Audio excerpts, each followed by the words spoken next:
Grabe to! Pres Marcos, pirmado na. Leni Robredo, lumundag sa tuwa. Bagong DepEd Secretary, pinangalanan na. Napalundag ba talaga sa tuwa? May ganun, may ganun. Ayan, syempre itong balitang ating matutunghayan ngayon ay nagbula kay Pinas Trending Now TV. At ilalagay ko sa description box ang link ng channel ni Pinas Trending Now TV para maging updated po kayo sa mga balita na kanyang inihahatid sa atin. At syempre ito po ang inyong lingkod na si BT na magbibigay ng reaksyon at komento dito sa video ng ating matutunghayan ngayon. At huwag na natin pagtagalin at sabay-sabay na nating panoorin ang laman ng video na hatid sa atin ni Pinas Trending Now TV at bibigyan natin ng reaksyon ang balitang ito. Pasok! Bakit po yung mga dilawan at kakamping masyadong atat, no? Nakakahiya. Laway na ba kayo? Lahat po sila gusto na ipalit kagad si Leni Robredo. Alam niyo, hindi po kayo halatang atat. Hindi pa po nakakaalis sa DepEd si BP Sara, oh. Gusto niyo na kagad na good. Ganun ba kayo ni BBM talaga? Pinamumukha niyo ba talaga na si BBM ay kayang-kaya niyong utusan? Ganun ba yung relasyon ng mga dilawan at kakamping? Pero bago ang lahat mga kabanat, kung hindi ka pa nakasubscribe sa channel na to, ay huwag mo nang patagalin yan. I-subscribe mo na yan at huwag mo rin kalimutan i-click ang notification bell para mas maging up-to-date ka pa lalo sa lahat pa ng banat videos na i-upload namin. Bakit po yung mga dilawan at kakamping masyadong atat, no? Nakakahiya. Laway na ba kayo? Lahat po sila gusto na ipalit kagad si Leni Robredo. Alam niyo, hindi po kayo halatang atat. Hindi pa po nakakaalis sa DepEd si BP Sara, oh. Gusto niyo na kagad na good. Ganun ba kayo ni BBM talaga? Pinamumukha niyo ba talaga na si BBM ay kayang-kaya niyong utusan? Ganun ba yung relasyon ng mga dilawan at kakamping? Ang lalakas ng loob, eh. Kasi ito lang, parang napansin ko lang kasi, no, syempre, PBBM. Parang nabigyan sila ng pabor, eh. Nagsimula yan, di ba, yung paglaya ni Delims, di ba? Tapos ganyan. Open sila lahat, eh. Parang nakaka-atake sila ngayon ng nakaka-atake. Kahit alam nila na administrasyon ni Marcos ang nandito ngayon. Parang nabuksan sa kanila yung pinto na buong akala natin na masasaraduhan sila ng pinto. Kasi 'di ba, kaya nga tayo bumoto noon sa Uniteam para tayo ay makalaya na sa posas ng yelo, sa posas na kulay yelo. 'Di ba? Kaso nga lang ganun pa rin, nandoon pa rin yung anino nila. Hindi, pasensya na po, 'di ba, baka nagagalit sa akin yung mga yellow. Ang sa akin po kasi ganito, no?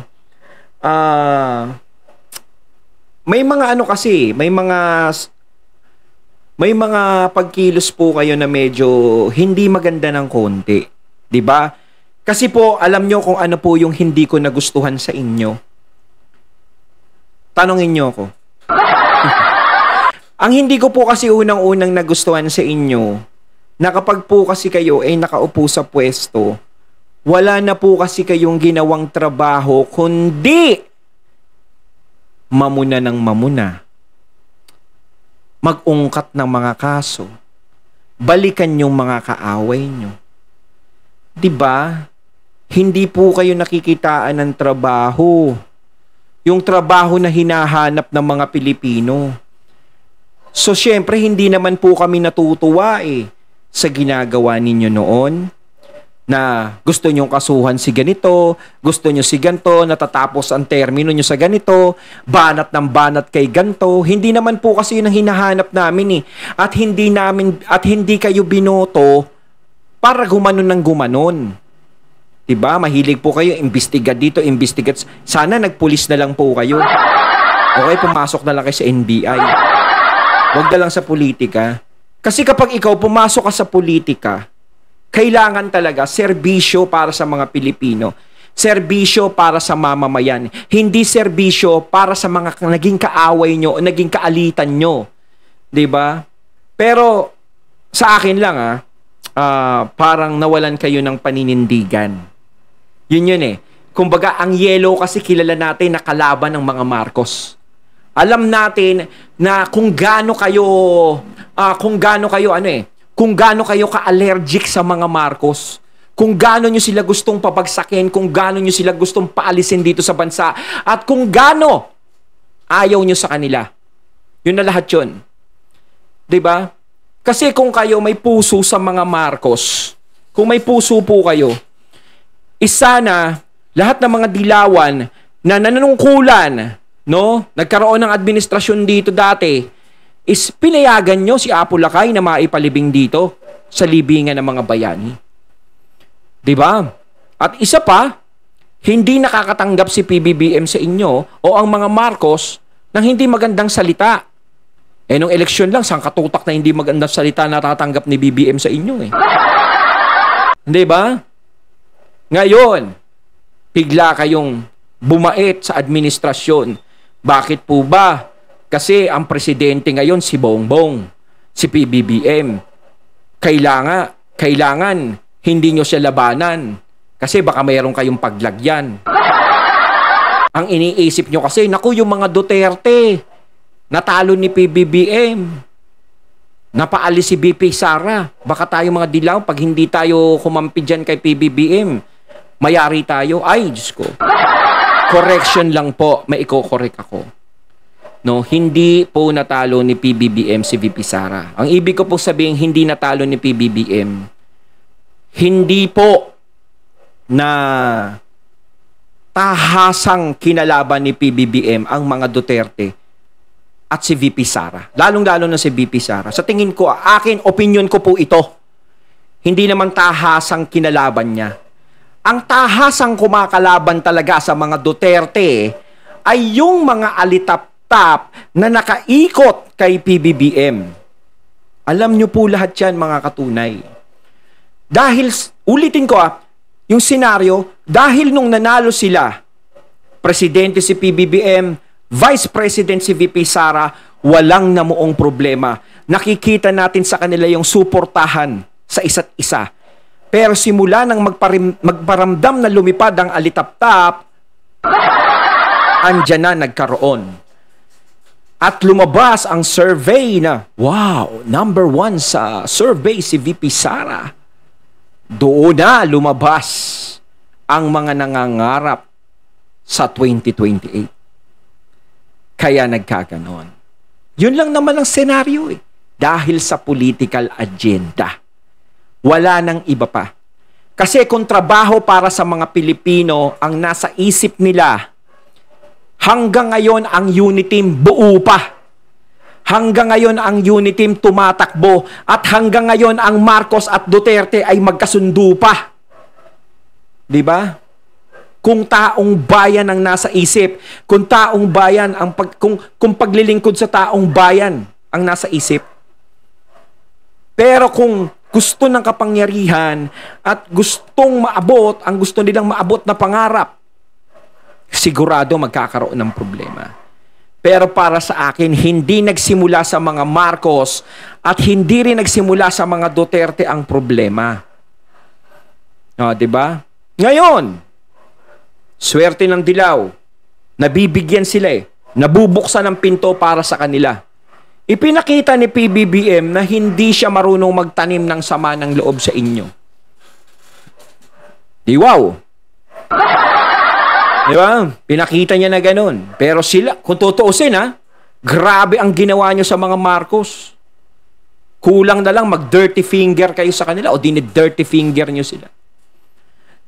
Yan kayang pagkampi nyo kay PBBM, kung sakasakali na mawala siya sa pagiging presidente is, nandyan pa rin kaya kayo? Ang tanong ko, nandyan kayo? Totoo ba ang pakikisama nyo sa kanya? Yun lang ang tanong ko Kasi bigla kayong bumait Bigla nyo sasabihin, ang bait-bait ni BBM, ang bait-bait ng mga Marcos. Ilang dekada kayong galit sa kanila, ngayon yung napansin na mabait siya? Na mabait sila?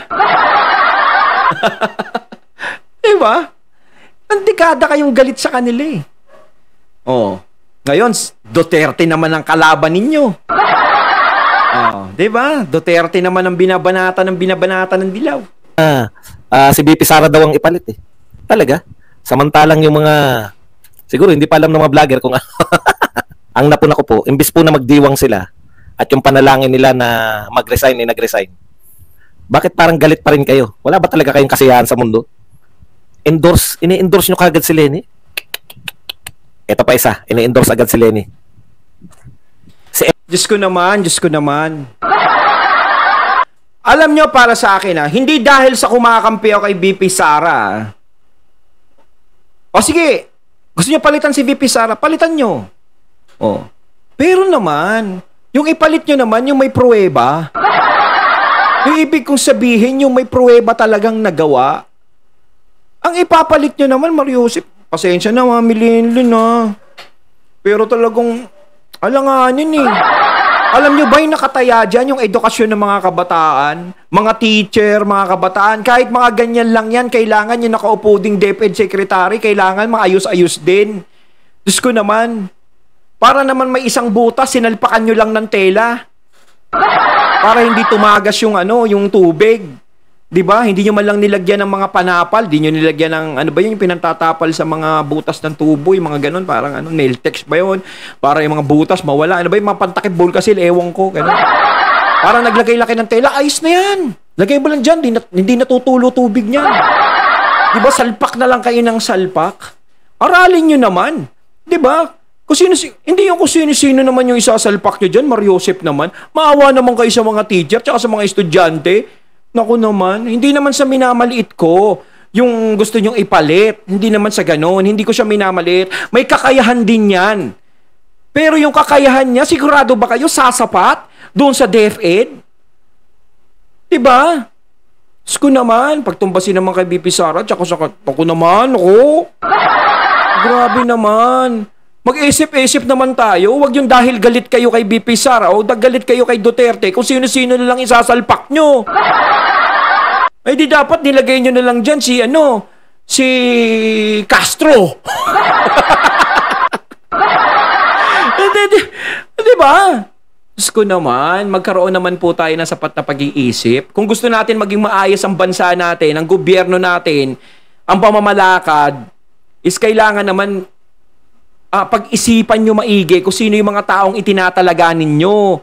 Kasi kapag italaga kayo ng talaga, ayan, nagkaroon ng problema, kakatalaga. Oh, ayan, di ba, nagkaroon ng problema. Ngayon, magtatalaga na naman kayo kung ano-ano na naman yan. Ayusin naman natin kasi kawawa naman yung taong bayan. Ako naman po, nakikiusap lang po ako sa inyo. No, hindi ko na kinokontra lahat ng gawa ninyo No, pero eto sa akin, no, kawawa naman yung mga teacher dyan, yung mga estudyante. Diyos ko naman. Di kung ganyan si VP Sara na lang. Buti pa nga si VP Sara, inaamin niyang wala siyang alam dyan Pero ginagawa niya yung trabaho niya. Sa tingin niyo ba, ano bang alam din ng isa? Mariusip naman. Parang kayo kumpiyansa kayo na kapag naupo si Lenlen yan, maraming alam yan. Maraming alam niya. Di ba, Mariusip? Eklabu. Sabi ni Eklabu, due to Vice President Sara Duterte's resignation as DepEd Secretary, I humbly endorse Attorney Lenny Robredo as the next DepEd Secretary. Do you agree with me on this? Antindi, no? Antindi ng mga sapaw nito mga dilawan, no? Alam niyo po, sa totoo lang, hindi pa po natutuyo yung tinta. Yung pirma ni VP Sara Duterte na siya ay nag-resign, pinipirmahan niya resignation. Nung nag-resign ako, pinirmahan ko Hindi pa natutuyo yung tinta ng resignation ni Sara Duterte. Nananawagan na kayo na ipalit si VP Lenny, si Lenny Robredo. Alam nyo? Sana. Nagpasukan na ang mga pink and dilaw, no? Ano ba to? Nahaluan na ng nahaluan. Sinabi kasi dati, walang kulay-kulay. Huwag nyo, naku PBBM, huwag mong paghalu-haluin masyado. Lalong-lalo na yung alam mo na naging malaki ang atraso kay Apo Lakay. 'Di ba? Bakit sila nakakapasok ng ganyan? Kaya hindi ko rin masisisi yung mga tao na nagagalit sila sa administrasyon ngayon. 'Di ba? Kasi nga ang laki ng ginawang kasalanan niyan sa pamilya. Hindi ko naman sinasabi na wag niyo silang patawarin. Patawarin niyo sila, yes. No? Ang pagpapatawad talaga kailangan 'yan. Pero yung pagtitiwala, hindi ko naman sinasabing katiwa-tiwala, hindi sila katiwa-tiwala. Pero ang hirap Kayo po ba, Nung nanunungkulan ng mga dilawan sa posisyon, nasa administrasyon sila, ang mga Marcos ba nagkaroon ng posisyon sa kanila? Di ba hindi? Kahit na anong sabihin ng Marcos sa kanila, kahit anong pakiusap, pinakinggan ba sila? Hindi nila pinakinggan ng mga Marcos. Walang dilawang nakinig sa suhestyon ng mga Marcos. Ultimo, kahit maliit na bagay na lang na pagpapalibing kay Apo Lakay, hindi nila pinagbibigyan. Hindi nila binibigyan ng respeto. Diba? Sino lang ba ang nagbigay ng respeto kay Apo Lakay? Sino lang ang nagbigay ng respeto sa pangalan ng mga Marcos? Diba ang mga Duterte? Ang mga Duterte ang nagpahalaga sa mga Marcos, wala nang iba. Ang mga Duterte ang tumulong sa pagbangon ng mga Marcos. Hindi, di ba, nakakatampo. No, hindi ako galit kay PBBM, parang gusto ko lang na maano siya, parang ma-wake up. 'Di ba? Ma-wake up sana, makatulong sa iyo 'to, pangulo. No? Huwag ganon. Yung binibigay mo na yung kanang kamay mo sa kanila, pati yung kaliwang kamay mo, buong kamay mo ibibigay mo na sa kanila. 'Di ba? Hindi kaya ikaw ang malagay sa alanganin yan bandang huli? Wala na ang mga Duterte sa tabi mo. Ang mga nakapaikot sa iyo, hindi mo alam kung kakampi o kalaban. Baka sa susunod ikaw naman ang tanggalin diyan. 'Di ba? Wala nang iba na nagmalasakit sa mga Marcos kundi ang mga Duterte. Kaya tuwan-tuwa ang mga tao noon nung nabuo ang unity team. Dahil magbabago ang Pilipinas sa pamumuno ni BP Sara at pamumuno ni PBBM. Marcos at Duterte ang magkasama. Pero nagkaganito. Parang dilawan pa rin ang nandito sa pwesto. Diba? Malaking atraso nila na ginawa sa pamilya nyo po. Diba? Hindi ka tanggap-tanggap kung tutuusin. Ngayong nasa posisyon kayo, sigurado lahat yan mabait sa inyo. Diba? Kung nasaan ang keso, nandun ang daga. Sana pagbigyan kayo. No? Sana pagbigyan kayo ni BBM. Alam niyo kung bakit? Para maging masaya po ang Pilipinas. Napakasaya. DepEd Secretary, ang galing po sa kwentahan yan. Magaling din po sa geography. Magaling din po sa mathematics. Ano pa ba yun? Yung mga transportation, engineering. Napakagaling din po niya sa engineering. Sakto po yan sa DepEd Secretary si BP. Kaya lang, ang payo ko lang sa inyo, huwag naman kayong, para naglalaway pa to si Eklabut at to si Haider yan. Huwag naman kayo masyadong magpakita na atat na atat kayo. Gigil na gigil. Ano kaya mangyayari kung may in-appoint at hindi si Leni Robredo ang in-appoint? Napakarami pang pwedeng i-appoint. Marami pang option kung sino. Diba? O pagpalagay natin, sige, maraming alam si Ma'am Lenlen. Marami siyang alam. Pero, mag-isip maigi. No, wag naman ganun. Kasi nga, ito nga, may problema na eh. Ibang mga tao, hindi na masyadong nagtitiwala ngayon sa kung anong administrasyon. Tapos hahaluan pa ng ganyan. Oh. Eh di lalong baka magkagulo-gulo pa. Magwawala kayo? Babanatan nyo? Science din pala, magaling din. Tayo pa lang niya. Geography. Puta, alam na alam niya kung ilan ang bilang ng isla ng Pilipinas. Alam nyo kasi yung isla ng Pilipinas, no? Tinanong niya sa Miss Universe, 7,100 plus, give or take. Kasi, pag sa Palawan meron nun eh. Lulubog Lilitaw. Pag high tide, wala yung isla. Pag low tide, may isla. O Luli Island. Kaya po depende kung low tide o high tide. No? Kaya, kayo naman, masyado naman kayong inaapin nyo naman si BP Lenny. Tama yung sagot ng asawa ni Aga Mulak eh, nung in-interview siya sa Miss Universe. It depends. If it is low tide or high tide. Yung laki ng dami ng... ang ibig na sabihin, minsan 7,100, minsan 7,110. Depende sa high tide at low tide. Depende sa lilitaw na isla. 1,700. Pag low tide, pag high tide, nawawala yung 7,000. Lubog lang yung isla. Ang Mulak ba yun? Anong pangalan? Charlene. Yun na nga. Sir Badong. 7 lang yung nawawala eh. Kay Lenny Robredo, 7,000 eh. Okay na okay po yan sa amin. Para naman po, alam nyo, malungkot na yung mundo natin eh. Panay Baka magkaloko-loko ng mga estudyante niya. Baka dumami, tambay na estudyante sa labas niyan. Mariosep, mag-isip po kayo kung sino yung gusto nyong isalpak dyan. At sana, siyempre, yung Pangulo natin, no, si PBBM, siguro mag-iisip din naman yan. No, alam din naman niya siguro ang ginagawa niya. Sana alam niyo po ang ginagawa niyo. 'Di ba? Marami pong pwedeng iluklok dyan na mas higit pa, no? Sa gusto nilang ipasok dyan sa bagong DepEd Secretary. Diba? Isip naman pag may time, yung mapagod naman ka sa pag-iisip kung sino. Diba, wag naman tayong salpak ng salpak. Alalahanin nyo, edukasyon ang nakasalalay dyan. No? Para namang, ano lang eh, no? may problema po. Mr. President, no?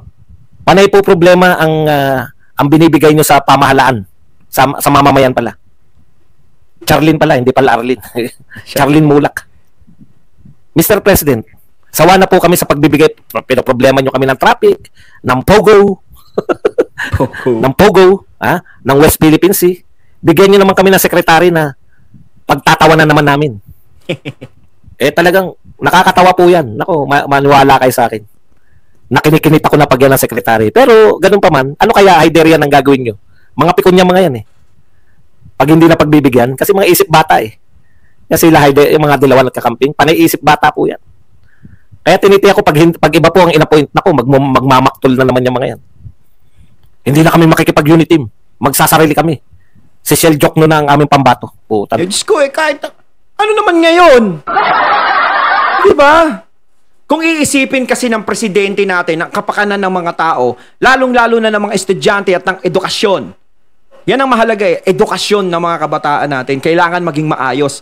At para maging maayos yan, kailangan is yung DepEd dyan is maayos din. Maayos siya mamahala. Diba? Maayos mamahala. At yung mga teachers para maganda ang pagtuturo nila sa mga estudyante. Kung ipapasok nyo dyan, Diyos ko, parang yung magulo utak, Mariosep. Baka kung saan na tayo mapunta niyan. Baka makita na lang natin mga estudyante, mga 75, 72, yung mga, wala nang matutunan, Mariosep, mga teacher, tama rin din. Ay, hindi rin biro-biro yung tungkulin sa DepEd. Hindi rin biro-biro. Mahirap din yan. Hindi, no? Shell Joke, no? Mr. President, patakbuhin nyo ulit si Larry Gadon. Para nag-uunahan sila ni Shell Joke, no, na pinakamaraming talo. Gawin na natin komedya na lang ang Pilipinas. No? Ilagay niyo yan si Lenny Robredo ba? Tapos ang mga yusik niya si Castro. Si Franz Castro at si Raul Manuel. Wag. Ayoko na mag-aral. Tatambay na lang ako. Ano ba yan? Di ba? Ganda po niyan. Saktong-sakto yan. DepEd Secretary Lenny Robredo. Mga yusik mo si Manuel at si Franz Castro. Masaya po ang Pilipinas kasi may katatawanan tayo eh. Ang presidente pa po ng... Kaya mga katunay, tatanungin ko, gusto niyo ba maging DepEd Secretary si Mami Lenlen? Ayan comment lang po kayo sa comment box. Pag dito, may 30 na nagsabi na gusto nila. Bahala kayo. ng Southeast Asian nation, mga DepEd Secretary, si BP Sara. Siyempre, malilipat yun sa susunod, di ba? Si Lenny Robredo magiging president ng Southeast Asia. Yun, Tuturuan niya isa-isa yung mga yan. Tuturuan ko kayo kung paano kalabanin yung gobyerno. Tutulungan ko kayo kung paano kalabanin ang tamang pamumuno ng mga tao. Ay, naku. Kasi sa simula ng panunungkulan nila, wala akong nakita kundi puro ganun eh. Sa yelo wala akong nakita, puro debate. Puro ganun. Babalikan kita. Pag ako nanalo, may atraso ko sa akin. Nung nanalo, kakasuhan kita. Kailangan hindi pa anuhin yan. Kailangan imbestigahan yan. Pagkalipas sa 1 taon, imbestiga. Pagkalipas ng pangalawang taon, imbestiga. Pagkalipas ng pangatlong taon, imbestiga. Pang-apat na taon, imbestiga. Hanggang sa matapos yung termino, di natapos yung pag-iimbestiga. Diyos ko naman, para kay si Detective Conan eh. Buti pa si Conan, nalulutas niya agad. Si Detective Conan, nalulutas niya agad yung kaso eh. Pero kayo, hindi niyo pa nalulutas eh. Natapos na yung termino. Puro pang babatikos dito, batikos doon, batikos tayo, batikos dito. Tirahin natin to, balikan natin to, kasuhan natin to, ganyan. Seryoso. Hindi rin sa inyo na hindi rin niyo rin naisip yung kawawa naman yung mga tao. Ang mahal ng bilihin. Kawawa naman yung mga tao, nahihirapan na yung ekonomiya natin bumabagsak. Paano natin patataasin? Magtulong-tulong tayo. Wala kaming naririnig na ganon. 'Di ba?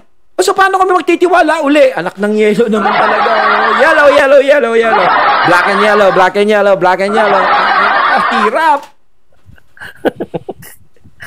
Ang saya siguro. Okay, ano po epekto, no? Ng pagre-resign ni VP Sara. Ito po, may maganda po sinabi ito si Harry Roque. VP Sara has just resigned as DepEd Secretary and as Vice Chair of NTF-ELCAC. Unit team has formally been dissolved and she has just become the leader of the opposition. The line has been drawn. The Philippines finally has a real leader. Onward to transparency, accountability, peace, and security. Let's redeem the Philippines. Talagang positive po, no? Napaka-positive po ng pagre-resign ni VP Sara. Kasi magmula po ngayon, no, mapapangatawanan na niya, magkakaroon na siya ng panahon para maging leader talaga ng oposisyon, no? Magiging leader po siya ng oposisyon, napakaswerte po ng oposisyon. Siyempre, no limitation na. Kaya niya nang gawin kung anong gusto niyang gawin sa sarili niya.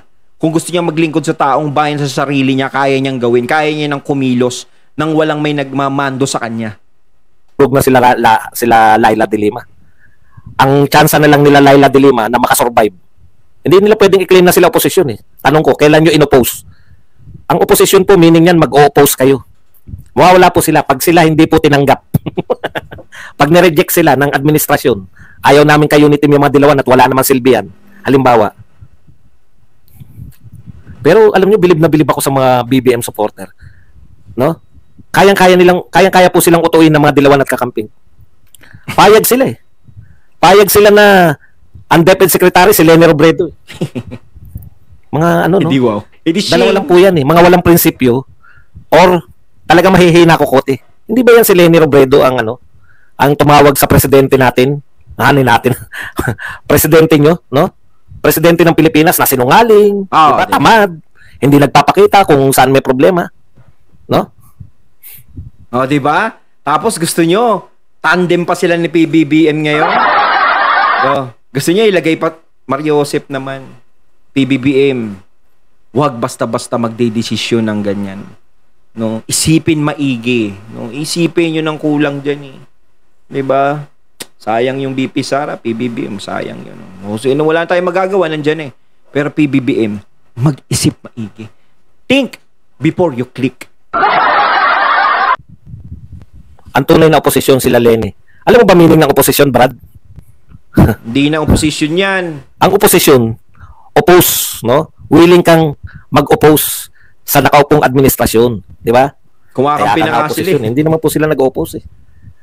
Supporter po sila ng Marcos Romualdez tandem eh. Huwag na po tayo magbulahan. Natutuwa po kami dahil kahit hindi pa po nagsasalita si VP Sara, yun po ang projection natin lahat, no? Pakinggan natin. Ito po ang magandang sinabi ni sa kanyang na rin, no? Sa kanyang saan ba yung sinabi nito ni Franz Castro? May sinabi si Franz Castro eh.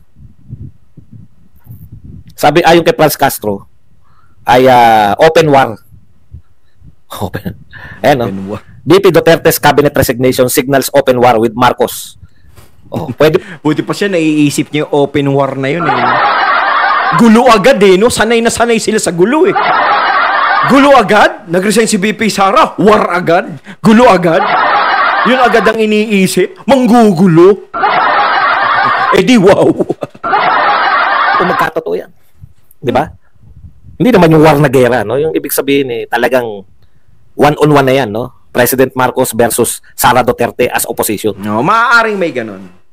Maaaring may magkakontrahan na ganyan. Pero yung dahil nag-resign si VP Sara para manggulo, di wow.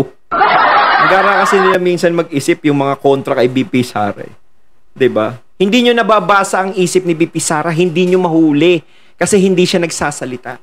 Yun ang mahirap eh. Yung hindi nyo mahuli kung ano yung nasa isip niya. Yung magugulantang ka na lang. Gumaganda po yung kalagayan natin ngayon. Nagiging makulay ngayon ang mundo ng politika sa Pilipinas. Pabor na pabor yan sa mga vlogger. Araw-araw may bagong balita. Araw-araw may bagong pag-uusapan. Di ba? Paldo pa. Paldo. Ayon, at ating natunghayan ng video na nagmula kay Pinas Trending Now TV. Ayan ha. Siyempre, natunghayan din natin ang boses na yon na si Sir Badong Aratales. Kayo mga katunay, anong masasabi nyo tungkol dito sa video ng ating natunghayan ngayon? Comment lang po kayo sa comment box. So once again, I'm BT and I'm out. Peace.